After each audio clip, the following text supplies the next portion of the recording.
बांका शुक्रवार को ऐतिहासिक मंदार की तलहटी में पापरनी तालाब घाट पर देव दिवाली का आयोजन करेगा। इस आयोजन में स्थानीय जनप्रतिनिधि, गणमान्य, श्रद्धालु, छात्र छात्रा सहित अन्य लोग शामिल होकर दीपोत्सव मनाएंगे। आयोजन को लेकर श्रद्धालुओं में उत्साह का माहौल है। शुक्रवार को शाम 4 बजे दीपोत्सव का कार्यक्रम भव्य रूप से किया जाएगा। इस दौरान महाआरती का भी आयोजन होगा। इस आयोजन को लेकर सभी तैयारी पूरी कर ली गई है। दीप की रोशनी से आज मंदार फिर जगमग होगा।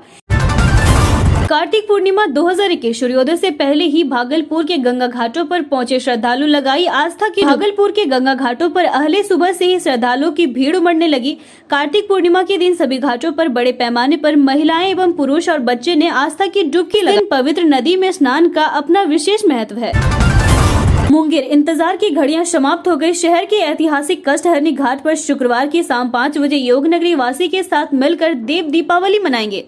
कार्तिक पूर्णिमा के दिन हर कोई दीप उत्सव में शामिल के छोटे से प्रयास का पूरे शहर वासियों का सहयोग मिला है। देव दीपावली से न सिर्फ हमारी संस्कृति को बढ़ावा मिलेगा बल्कि इस पर्व से लोगों का जुड़ाव भी बढ़ेगा। देव दीपावली मनाने के लिए शहर के प्रशासनिक अधिकारी, शिक्षाविद, धार्मिक संस्था और समाज के प्रबुद्ध जन शामिल रहेंगे। सभी देव दीपावली के दिन कष्टहरनी घाट को दीपक से जगमग करने के लिए आगे आएंगे। भागलपुर स्मार्ट सिटी के तहत चल रहे कामों से बंद हुआ नाला। हॉस्टल में रहने वाले टीएमयू के छात्रों ने किया हंगामा। भागलपुर स्मार्ट सिटी प्रोजेक्ट के तहत शहर भर में जगह जगह काम हो रहे हैं। इसके चलते टीएमयू के भैरवा तालाब में काम चल रहा है, जिसकी वजह से नाले को बंद कर दिया गया है। इस वजह से नाले का पानी उफान मारने लगा। एसएम कॉलेज भागलपुर में लहराते बाल और सेल्फी बैन करने वाले प्राचार्य ने दिया इस्तीफा। लागू किया था नया dress code. SM college Bhagalpur में नया ड्रेस कोड लागू करने वाले साथ ही लहराते बाल और सेल्फी बैन कर छात्राओं को 2 चोटी में आने का कानून बनाने वाले प्राचार्य ने इस्तीफा दे दिया है। उन्होंने टीएमयू कुलपति को इस्तीफा सौंपा है। इंटर के पंजीयन के लिए बेतहाशा भीड़। भागलपुर के एसएम कॉलेज समेत कई में हंगामे सी स्थिति। इंटर पंजीयन के लिए कॉलेजों में बेतहाशा भीड़। कई कॉलेजों में हंगामा। कम काउंटर की वजह से ही हो रही परेशानी। एसएम कॉलेज और महादेव सिंह कॉलेज में हुआ हंगामा। छात्र छात्राओं की भीड़ भी कई कॉलेजों में अनियंत्रित होती दिखाई दी। महंगी सब्जी ने बढ़ाई गृहिणियों की परेशानी। थालियों से गायब हुई हरी सब्जी। सब्जी की कीमतों में बढ़ोतरी से आमजन परेशान है।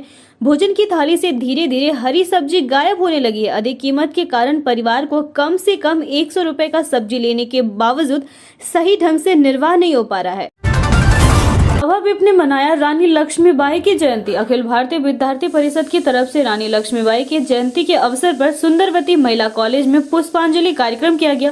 कार्यक्रम के दौरान कॉलेज की दर्जनों छात्राओं और कर्मचारियों ने रानी लक्ष्मीबाई की तस्वीर पर पुष्प चढ़ाकर आजादी की लड़ाई में उनके योगदान को याद किया। प्रदेश कार्यकारिणी सदस्य मोनालिसा घोष एवं रोजित सिंह ने बताया कि आज की छात्राओं को रानी लक्ष्मीबाई के आदर्शों पर चलने की आवश्यकता है। आजादी के आंदोलन में झांसी की रानी लक्ष्मीबाई का महत्वपूर्ण योगदान रहा है। उन्होंने बताया कि अगर भारत की महिलाएं ममता की मूर्त है तो जरूरत पड़ने पर रणचंडी भी बन सकती है। कार्यक्रम के दौरान रोजी सिंह, मोनालिसा घोष, अमृता भारती, रानी सिंह, भारती रानी, ईशा कुमारी, आरती कुमारी आदि दर्जनों कार्यकर्ता मौजूद थीं।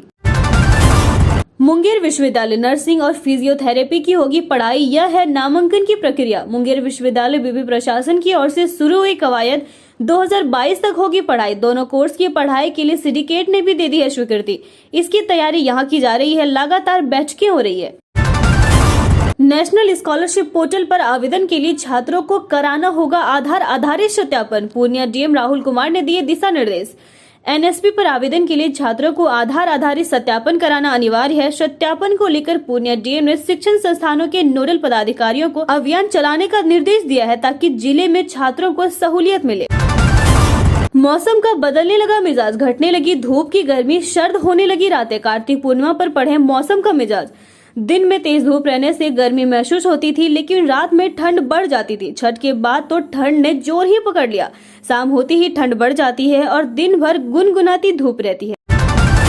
किशनगंज में कार्तिक पूर्णिमा के मौके पर नदी घाटों पर स्नान करने के लिए श्रद्धालुओं की भीड़ उमड़ पड़ी। संभावित भीड़ को नियंत्रित कर घाटों पर पुख्ता सुरक्षा व्यवस्था को लेकर पुलिस अभी से अलर्ट मोड पर है। एसपी आशीष कुमार ने बताया कि भीड़ भाड़ वाले नदी घाटों पर सुरक्षा के मद्देनजर क्विक रिस्पांस टीम की तैनाती की गई है।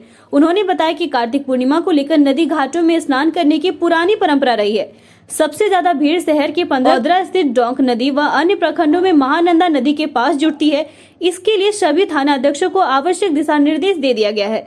घाट के पास एक दिन पूर्व से ही चौकीदारों की प्रतिनियुक्ति कर दी गई है। शुक्रवार को पुलिस पदाधिकारी की भी प्रतिनियुक्ति की जाएगी। महिला से छेड़खानी की घटना पर अंकुश लगाने के लिए शादी लिबास में महिला व पुरुष पुलिसकर्मी की प्रतिनियुक्ति की जा रही है। पटना में पीने वालों के लिए और भी बुरी खबर, कोल्ड ड्रिंक में मिलाई शराब तो ऐसे धरे जाएंगे। प्रमंडलीय आयुक्त ने सभी होटलों, शादी समारोह के लिए बनाए गए बैंक्वेट हॉल पर कड़ी नजर रखने का निर्देश दिया है। होटल के सार्वजनिक स्थानों के साथ ही शादी समारोह के लिए बनाए गए बैंक्वेट हॉल में सीसीटीवी लगाने व इसकी प्रभावी मॉनिटरिंग करने का निर्देश दिया है। पीएम नरेंद्र मोदी ने आज तीनों नए कृषि कानून वापस लेने की घोषणा की, जिस पर विपक्ष ने तंज कसा तो मुख्यमंत्री नीतीश कुमार ने भी प्रतिक्रिया दी है। मुख्यमंत्री ने नपी तुली प्रतिक्रिया देते हुए कहा कि यह प्रधानमंत्री का मामला है। आज कार्तिक पूर्णिमा के अवसर पर बिहार की नदी घाटों पर स्नान, दान व पूजा के लिए जनसैलाब उमड़ पड़ा। इस दौरान डूबने से कई लोगों की मौत हो गई है।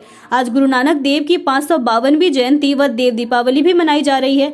उधर आईएएस के पाठक के मद्य निषेध विभाग का अपर मुख्य सचिव बनने के बाद बिहार में शराब माफिया के खिलाफ कार्रवाई लगातार जारी है। देव दीपावली पर रोशनी से जगमग हुआ बिहार। पटना में बनी दीपों की माला। देव दीपावली पर राज्य का कोना कोना रोशन हो गया। हर जगह अंधेरे की जगह दीपों की रोशनी देखने को मिल रही थी। पटना के विभिन्न घाटों पर शाम से ही तैयारियां शुरू कर दी गई थी। कोरोना टीकाकरण के लिए बक्सर में लिया जाएगा स्लोगन का सहारा। दीवारों पर लिखे जाएंगे ये संदेश। बक्सर में कोरोना के संक्रमण के खिलाफ टीकाकरण के अभियान को लगातार तेज किया जा रहा है। लक्ष्य को हासिल करने के लिए विभाग की तरफ से हर संभव कोशिश की जा रही है। इसी सिलसिले में दीवारों पर स्लोगन लिखकर लोगों को जागरूक करने का फैसला लिया गया है। बिहार की पुरानी सड़क परियोजना को ही फ्लाई ऐश प्रोजेक्ट तक पहुंचाएगी एनटीपीसी। एनटीपीसी का कहना था कि सड़क निर्माण कंपनी अपने परिवहन खर्चे पर फ्लाई ऐश को उत्पादन इकाई परिसर से ले जाए। काफी दिनों से इस मामले को लेकर गतिरोध था। अब इस मामले पर एनटीपीसी और सड़क निर्माण एजेंसी के बीच इस बात को लेकर सहमति बन गई है। पटना राज्य में व्यावसायिक वाहनों के फिटनेस की जांच जल्द ही ऑटोमेटिक मशीन से होगी। इसके लिए निजी क्षेत्र की मदद से ऑटोमेटेड फिटनेस टेस्टिंग सेंटर स्थापित किए जाएंगे। परिवहन विभाग ने हर जिले में 10 ऑटोमेटेड टेस्टिंग स्टेशन खोलने की योजना बनाई है। इसके लिए निजी क्षेत्रों से आवेदन मांगा गया है। सेंटर खोलने के लिए इच्छुक व्यक्ति, कंपनी आदि 15 दिसंबर 2021 तक राज्य परिवहन आयुक्त कार्यालय में तय शुल्क के साथ आवेदन जमा कर सकते हैं। वर्तमान में वाहनों की फिटनेस जांच मोटर या निरीक्षण द्वारा मैन्युअली की जाती है। पटना में होगा एक और बस स्टैंड। सगुना मोड़ के रास्ते मिलेगी बेली रोड से संपर्कता। कन्हौली में सूबे के नए बस स्टैंड के निर्माण पर सहमति बन गई है। यह बस स्टैंड 50 एकड़ में बनेगा। जल्द ही इस आशय का प्रस्ताव कैबिनेट की मंजूरी के लिए भेजा जाएगा। पहले इस बस स्टैंड का निर्माण 25 एकड़ में होना था।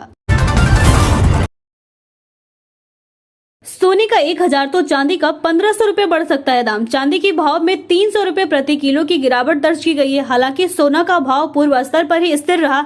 वैवाहिक आभूषणों की इस समय प्रति किलो लुढ़ककर 67,300 रुपए पर आ गया।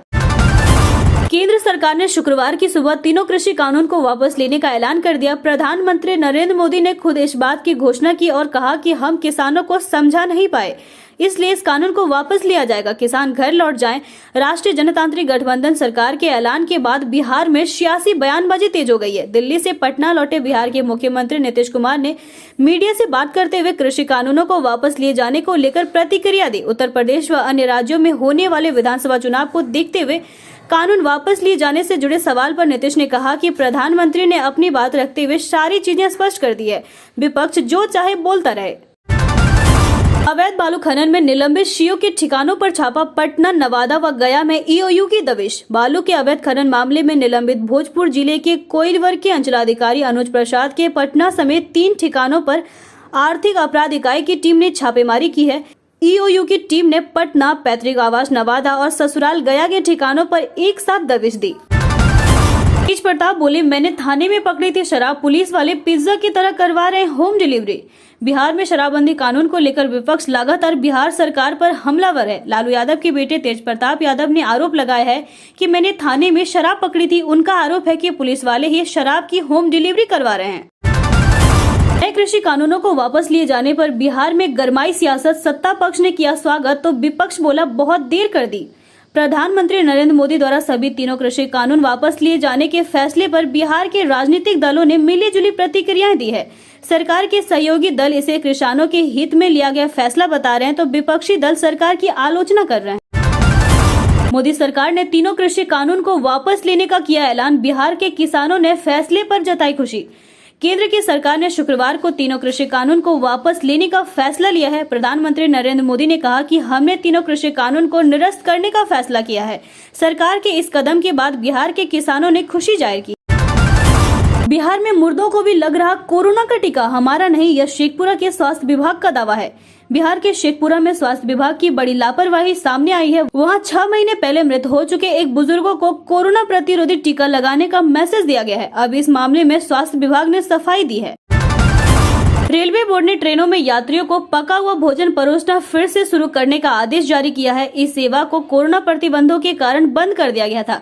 रेलवे बोर्ड ने शुक्रवार को एक पत्र में इंडियन रेलवे केटरिंग एवं टूरिज्म कॉर्पोरेशन की सेवा को फिर से शुरू करने के लिए कहा है। रेलवे बोर्ड ने यह भी कहा कि यात्रियों को रेडी टू ईट भोजन भी परोसा जाता है। रेलवे के बयान के अनुसार सामान्य ट्रेन सेवाओं की बहाली, यात्रा करने वाले यात्रियों की आवश्यकताओं और देश भर की भोजनालयों, रेस्टोरेंट, होटलों और ऐसे अन्य स्थानों में कोविड लॉकडाउन रेल मंत्रालय द्वारा पके हुए खाने की सेवाओं को फिर से शुरू करने का निर्णय लिया गया है। ट्रेनों में खाने के लिए तैयार भोजन की सेवा भी जारी रहेगी। बता दें कि इस महीने की शुरुआत में रेलवे ने महामारी के लिए लगाए गए विशेष टैग को वापस लेते हुए सामान्य ट्रेनों को चलाने की घोषणा की थी।